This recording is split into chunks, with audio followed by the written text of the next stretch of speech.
Haleluya, puji Tuhan, salam sejahtera bagi kita semua Bapak Ibu keluarga besar GPDI El Shaddai Magelang. Kita bersyukur kita dapat berjumpa kembali dalam Renungan 79 hari ini. Rise up, bangkit, bergerak, berdampak. Puji Tuhan, tetap dengan 365 hari yang mengubahkan. Hari ini kita sampai pada bacaan di dalam Roma pasal 13 ayat 8. Janganlah kamu berhutang apa-apa kepada siapapun juga, tetapi hendaklah kamu saling mengasihi. Sebab barang siapa mengasihi sesamanya manusia, ia sudah memenuhi hukum Taurat. Puji Tuhan, saya memberikan tema dalam renungan hari ini adalah hutang kasih. Observasinya, pembahasan di dalam pembacaan ini adalah hubungan Taurat dan kasih. Juga kasih adalah merupakan kegenapan dari Taurat itu. Interpretasi, mari kita sama-sama menginterpretasi dalam pokok pembahasan kita hari ini. Dalam hukum Taurat, semuanya itu berisi makna tentang kasih, yaitu bagaimanakah kasih manusia kepada Allah dan juga kasih manusia dengan sesamanya. Ya, ada 10 hukum Taurat, di dalamnya itu semuanya mencakup tentang kasih. Dan iman kekristenan kita tentu saja tidak asing dengan yang namanya hukum kasih. Tidak asing dengan yang namanya ajaran tentang kasih. Karena bagaimana teladan daripada Tuhan Yesus sendiri, bahwa hidupnya selalu memberikan teladan hidup di dalam kasih. Itu sebabnya kita belajar bersama-sama mengapa kita ini harus memiliki kasih atau terus hidup di dalam kasih, ya. Karena iman kekristenan memberikan pengajaran yang penting tentang kasih ini. Di ayat yang ke-8 dikatakan, jangan berhutang apapun dan kepada siapapun, ya. Hutang di dalam ayat ini bukan hanya masalah hutang tentang uang, ya. Mungkin kalau kita berpikir hutang itu ya hutang uang atau mungkin meminjamkan barang dan lain sebagainya. Tetapi di dalam pembahasan kita kali ini adalah bahwa hutang itu bukan hanya soal hutang uang saja. Karena yang sering kali atau tanpa kita sadari Bapak Ibu, kita itu sering berhutang kasih, ya.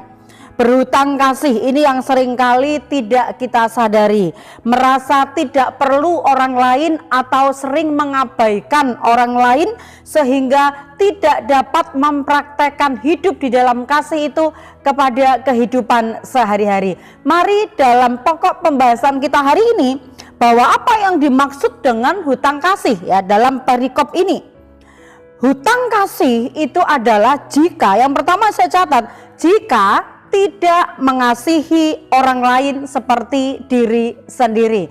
Itu di ayatnya yang ke-9, ya. Bagian B di situ dikatakan, kasihilah sesamamu manusia seperti dirimu sendiri. Kalau di ayat yang ke-8, jangan berhutang apa-apa dan kepada siapa. Jadi ini apa-apa, jadi itu apapun, bukan hanya berbentuk uang atau material, ya. Karena di ayat selanjutnya membicarakan tentang kasih. Ternyata bahwa seseorang itu jika tidak memiliki kasih atau tidak mengasihi orang lain seperti mengasihi dirinya, itu sama dengan dia menghutangkan, berhutang kasih kepada sesamanya, ya.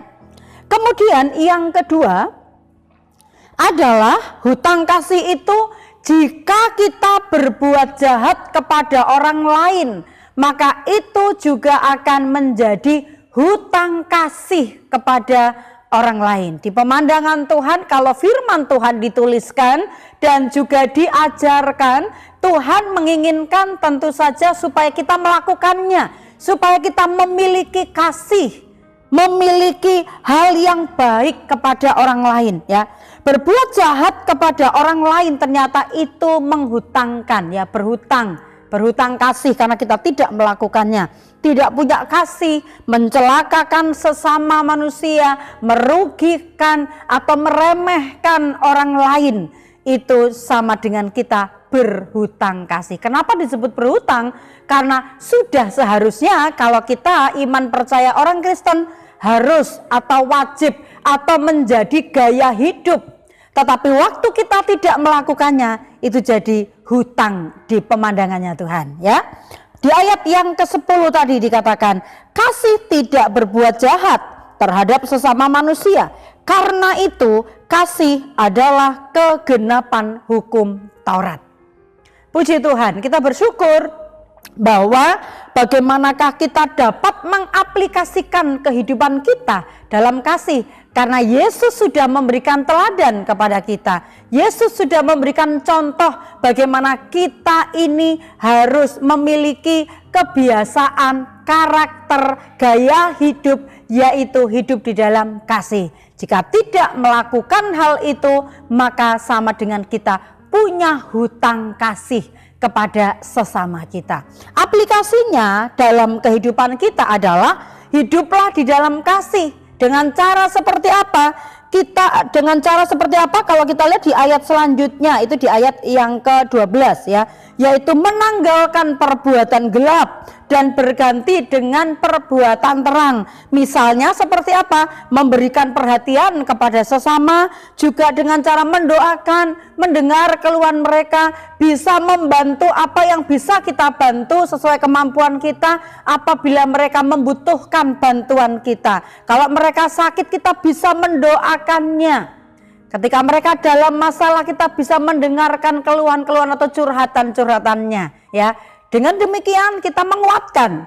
Dengan demikian kita saling membangun, saling mendoakan, saling menguatkan, ya. Di ayat yang ke-12 di sana dikatakan, hari sudah jauh malam, telah hampir siang. Sebab itu marilah kita menanggalkan perbuatan-perbuatan kegelapan dan mengenakan perlengkapan senjata terang. Perlengkapan senjata terang tentu saja kita memiliki firman Tuhan. Dan bagaimana kita memakai firman Tuhan itu sebagai senjata saat kita mengaplikasikannya, mempraktekkannya kepada sesama kita. Di mana kita mengasihi mereka seperti mengasihi diri kita sendiri. Kemudian juga hidup sopan, itu ditulis di ayat yang ke-13 ya. Marilah kita hidup dengan sopan seperti pada siang hari. Jangan dalam pesta pora dan kemabukan, jangan dalam percabulan dan hawa nafsu, jangan dalam perselisihan dan iri hati. Ini akan mendatangkan kegelapan di dalam kehidupan kita. Itu sebabnya bahwa kalau kita mau hidup terang itu, kita memiliki hidup sopan, menjauhkan hal-hal yang tidak berkenan, yang bisa menimbulkan perseteruan, menimbulkan bentrokan. Ya, ini tadi bahwa orang yang iri hati membuat perselisihan itu juga mendatangkan kegelapan. Karena apa? Menjadi tidak bisa akur dengan sesama, tidak bisa hidup damai dengan sesama. Tapi kalau kita hidup sopan, maka kita tidak membiarkan diri kita mabuk karena pesta pora, atau mungkin kita lupa diri sehingga kita melakukan perbuatan-perbuatan dosa. Mari kita sebagai orang-orang yang menjadi anak-anaknya Kristus, meneladani Kristus, supaya kita hidup di dalam kasih, tidak memiliki hutang kasih. Karena kita melakukan firman Tuhan seperti apa yang dikatakan oleh firman Tuhan. Puji Tuhan, Bapak Ibu yang dikasihi oleh Tuhan. Mari kita menerima firman Tuhan ini dengan sukacita, karena kita percaya setiap firman itu berfungsi untuk menguatkan, meneguhkan, menegur, dan memperbaiki setiap kehidupan kita. Puji Tuhan, terima kasih buat kesetiaan Bapak Ibu. Saya percaya Bapak Ibu senantiasa diberkati dalam penyampaian Renungan 79 setiap harinya.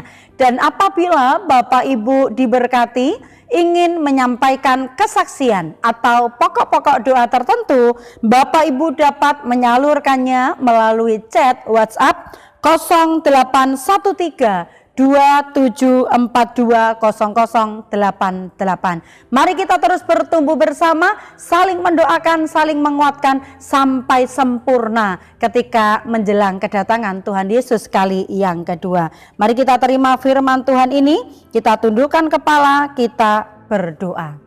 Terima kasih Tuhan buat kasih setia dan kemurahan Tuhan yang Engkau anugerahkan dan Engkau limpahkan dalam kehidupan kami, bahwa kami umat-umat-Mu, hamba-hamba-Mu, untuk kami hidup di dalam kasih, sehingga kami tidak berhutang kasih, karena apa yang Kau firmankan Engkau mau kami melakukannya, dan ketika kami tidak melakukannya, maka itu menjadi sesuatu hal yang tidak berkenan di hadapan Tuhan, dan kami menjadi berhutang untuk berbuat baik, untuk berbuat kasih kepada sesama kami. Berkati umat-umat-Mu, keluarga besar GPDI LSD Magelang, senantiasa untuk hidup di dalam kasih. Terima kasih Tuhan, kasih karunia dan damai sejahtera dari Allah Bapa kita dan dari Tuhan Yesus Kristus menyertai kami umat-umat-Mu dan setiap orang yang dikuduskan dalam Kristus Yesus dan yang dipanggil menjadi orang-orang kudus, dengan semua orang di segala tempat yang berseru kepada nama Tuhan Yesus Kristus. Terima kasih, kami terima firman-Mu dengan sukacita dalam nama Tuhan Yesus Kristus. Haleluya. Amin.